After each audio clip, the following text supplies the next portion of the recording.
Chapter 6 of the Riverpark Rebellion by Homer Greene. This recording is in the public domain. Reading by Donald Cummings. Chapter 6 Quartered on a Haymow.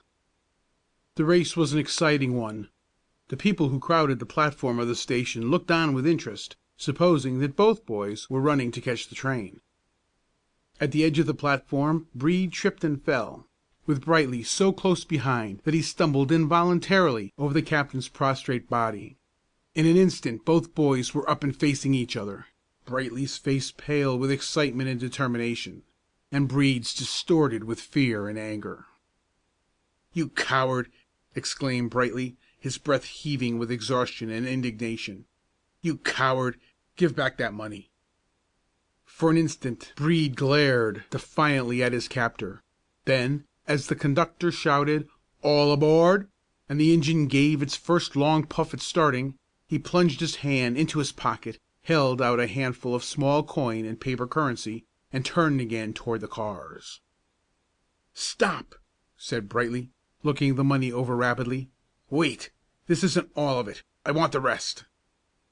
"I'll keep my part," replied Brede, darting suddenly in among the people. Before he could escape, Brightly's hand was on his shoulder, and the demand was repeated.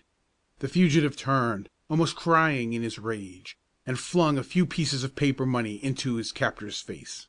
Then, grasping the rail of the last car as it passed rapidly by him, he swung himself to the step. Someone helped him up to the platform, and he looked back with a curse on his white lips as the train bore him swiftly out of sight. By this time the entire party had disembarked, and were hurrying toward the station. Brightly, after a few words of explanation to the men who gathered about him on the platform, turned back to meet his companions. They had all witnessed Brede's treachery, and were all excited and indignant to the last degree. They crowded round Brightly, asking all sorts of questions. "Why didn't you knock him down, Bright?" "Why didn't you kick him?" "Why didn't you hold him so he couldn't go?" Brightly turned on the last questioner. "We're lucky to get rid of him," he replied. "We don't want him with us." "That's so," came the response from a dozen voices at once, and the party went down again to the dock. "Did you catch him?" asked the ferryman. "We did," was the reply. "Get the money?" "Yes, you shall have your pay as soon as you land us on the other side." Once more the company embarked. The sky was heavily overcast, and the south wind that had sprung up during the afternoon had increased almost to a gale. The tide was setting strongly northward, the whitecaps were riding the crests of the waves, and when they were fairly out into the stream the boats rocked and plunged violently. The timid ones clung to the sides and the benches in fear, and the rowers labored strenuously to push the heavy laden vessels through the beating waves. Once the rare boat, by some mischance, shipped a heavy sea, and the drenched lads cried out in terror. The river is narrow at this point, and the time occupied in crossing would not have been very great if the water had been smooth. As it was, darkness was settling down when both boats reached the western shore, and besides being hungry and excessively fatigued, many of the lads were weak from fright after the terrors of the rough passage. Brightly paid the boatman the fee agreed upon, and, with Gluck leading the party, turned again to the south, and soon began to wind up the hill to the tableland back from the river. It was nearly 2 miles to Gluck's uncle's farm, and long before they reached the place thick darkness had fallen on them from a starless sky. They said little as they toiled up the long stretches of hilly road. The time for song and jest and play was long past. The only words that escaped their lips now were the words of suffering. To all of them the physical discomforts resulting from hunger and fatigue were extreme, and for many of them, especially the smaller boys, the strangeness of the situation and the darkness of the night added a touch of terror. Patchy was crying softly as he stumbled on, holding fast to Brightly's hand, and it would have taken but slight provocation to bring tears to the eyes of many others. Finally the lights were seen gleaming through the trees a little distance away, and Gluck declared that they were approaching the house. He had spent a month there during the preceding summer vacation, and knew the place well. The party waited outside by the gate while Gluck went in to acquaint his uncle with the situation, and to bespeak his kind offices. It seemed to the weary lads, who had only to stand in the darkness and listen to the barking and the growling of the dogs, that their spokesman was a long time gone. Gluck told them afterward that he had great difficulty in making the honest German farmer believe that his tale was true. But the door was opened at last, the light shone out cheerily from it, and Gluck's voice was heard saying, "It's all right, boys. You're to come in." They entered the house, and were greeted good naturedly by the astonished farmer and his still more astonished wife. Places to sit were found for the exhausted lads in the sitting room and kitchen, and the German host moved around among them, smoking a drooping pipe and exclaiming, "Well, well, if I don't see it myself, I don't have believed it. Heinrich," he turned to his nephew, "what is los mit der school, ha? Well, well?" In the meantime the good wife, with the help of a rosy-cheeked girl, was stirring up flour and grinding coffee in the pantry, and almost before they could realize it, the boys in the kitchen saw the biscuits browning in the sloping pan of the Dutch oven, and caught the fragrant fumes of the boiling beverage. As soon as each boy had finished washing his face and hands in the basin at the sink, a thick slice of bread and a piece of cold sausage were given to him, and later on, when appetites were well sharpened, hot biscuits and coffee were added to the repast. Every one was satisfied at last, every one declared it the best meal he had ever eaten, and every one blessed Gluck and praised Gluck's uncle and aunt without stint.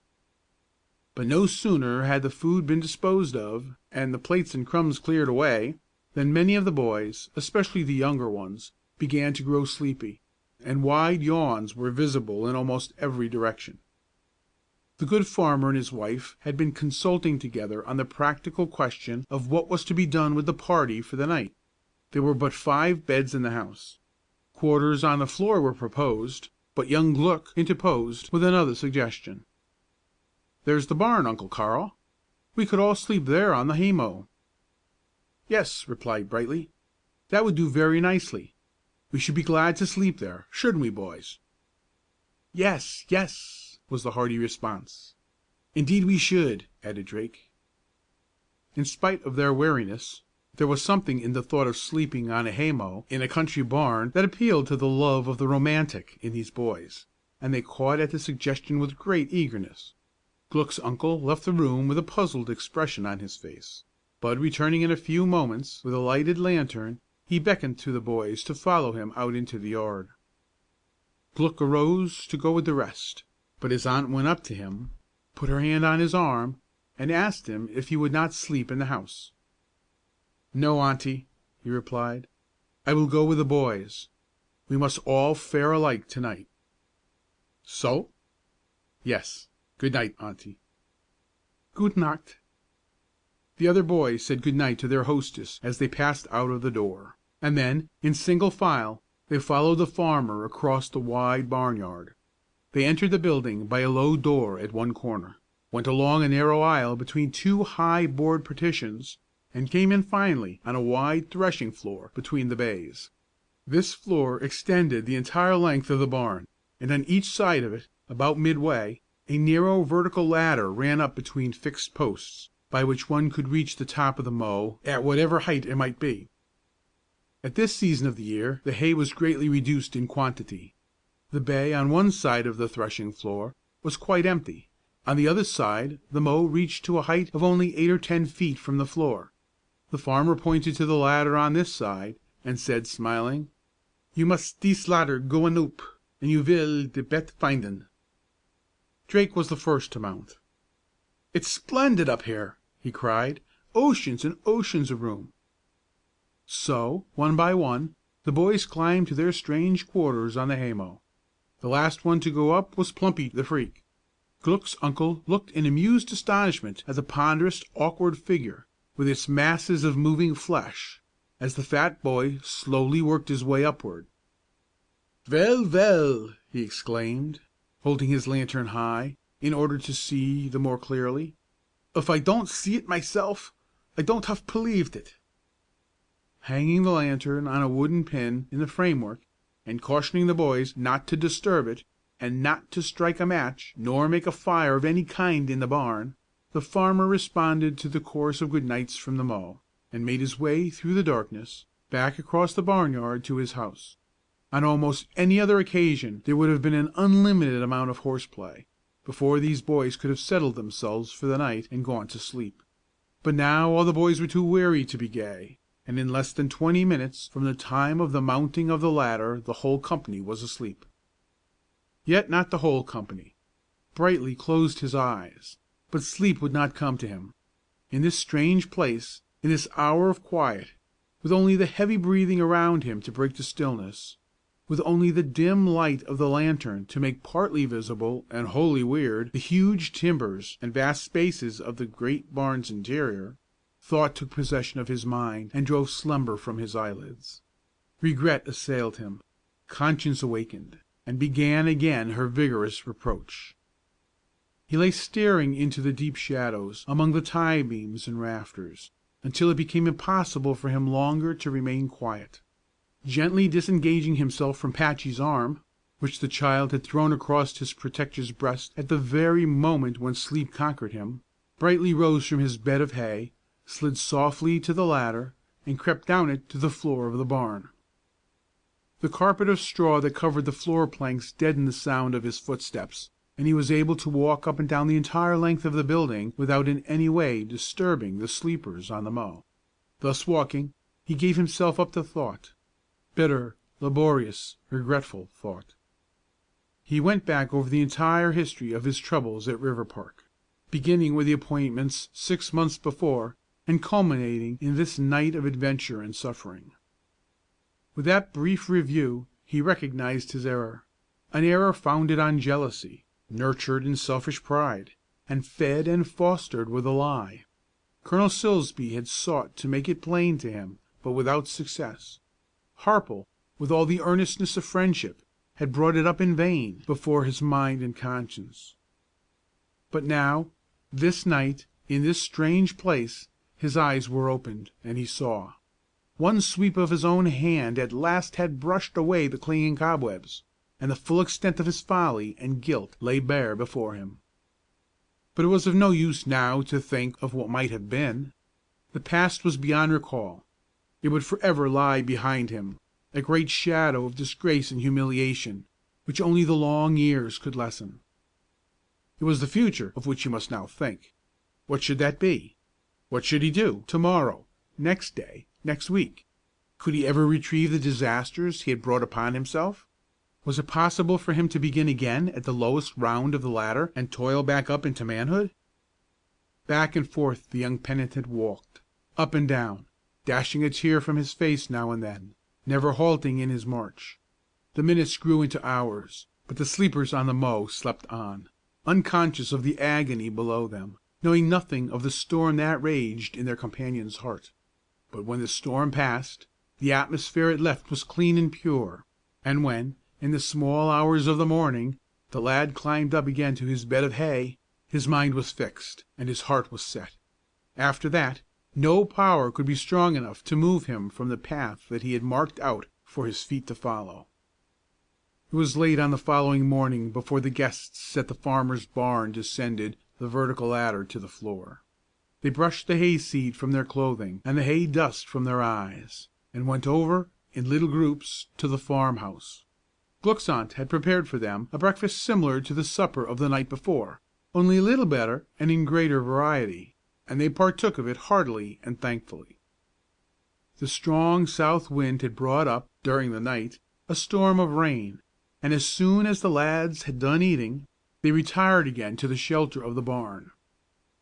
Brightly was the last to return from breakfast, and when he entered the barn he found that the boys were all waiting for him. "We've agreed to leave it to you, Bright," said one, "what we shall do. We've got to do something, that's certain. To my mind we're in a pretty bad fix." Brightly stood with his back to the doorpost, facing the assembly. "I've been thinking the matter over a little, boys," he replied, "and talking with Gluck's uncle about it. We've got to get back to Riverpark to day some way. That's plain, isn't it?" They all assented. "Well, We couldn't find wagons enough here to carry us back if we had the money to hire them. We couldn't pay our way on the cars if we were to cross the river. So I don't know of any better plan than to go as we came, on foot. We have enough money to pay our passage across the river, and once on the other side we can get up to Riverpark easily enough. It will be a long march, and a tiresome one, and will take the better part of the day, but it's the best plan I can think of. If anyone has a better one, let's have it." No one could suggest anything better, and, after a minute's awkward pause, Brightly continued, somewhat hesitatingly at first, but with increasing firmness and earnestness. "Now that I'm talking, I may as well tell you what I think of this whole business. I think not only that we've made fools of ourselves, but that it's a good deal worse than that, and I believe we've got some pretty serious matters to face when we get back. I don't know what the colonel will do. I shouldn't be surprised at anything in the way of punishment. I'm sure we deserve all that we shall get. But if he lets us stay at Riverpark, I think we ought to be very thankful, and very humble too, and take whatever comes to us and bear it like men. We've treated the colonel very shabbily. Now let's try and make it up to him as fast and as far as we can." Everybody looked a little ashamed when the speaker stopped, but no one said a word. "And before we go," continued Brightly, "I think it's due to these kind people who have fed and sheltered us that we should express our thanks to them in some formal way. They've certainly treated us very kindly indeed." "That's so," said Drake earnestly, "and I move that Bright and Gluck go over to the house and tell 'em so, as the opinion of the crowd." The motion was unanimously carried. "You can't make it any too strong, fellows," said one of the party. "Tell 'em we'll never forget it of 'em, never." When the boys came back there were traces of tears in their eyes. Something that the good people had said or done had made them cry. After a little, Gluck's uncle came out with the basket of sandwiches that they were to carry with them for their lunch. The rain had ceased falling for a time, and they thought it best to start. Brightly formed them in ranks, assigning to places of command such officers as were in the party. "We can do better in marching order, boys," he said. "We can make better time, and keep together better. Now then, are you all ready? Forward, march!" They moved out into the road in good form, and with soldierly precision, but when they came in front of the large white farmhouse, the command was given to them to halt. "Right face!" They turned as one man. "3 cheers for Gluck's uncle and aunt!" "Hurrah! Hurrah! Hurrah!" They were given with a will, and a rousing tiger added. "Left face! Forward, march!" The farmer gazed after the retreating column in open-mouthed wonder and admiration. "Vell, vell!" he exclaimed to his wife, as the company vanished from his sight around a curve in the road. "Ven somepody told me dis, I don't have believed it." But it was a sorry band of soldiers. The first mile of muddy road wearied them. The second was discouraging. The third brought suffering. They stopped by the roadside many times to rest. Once they took refuge in an open barn from the pelting rain. They were drenched, ragged, splashed with mud, footsore, weak from hunger and fatigue. It took all of Brightly's powers of command, of logic, of entreaty, of encouragement, to hold them to their places and keep them moving. But he did it. The hours passed, the wind grew chill, the weariness increased, but every step brought them nearer and yet nearer to the longed-for destination, the home they had so lightly and recklessly left in the sunshine of the day before. End of chapter 6.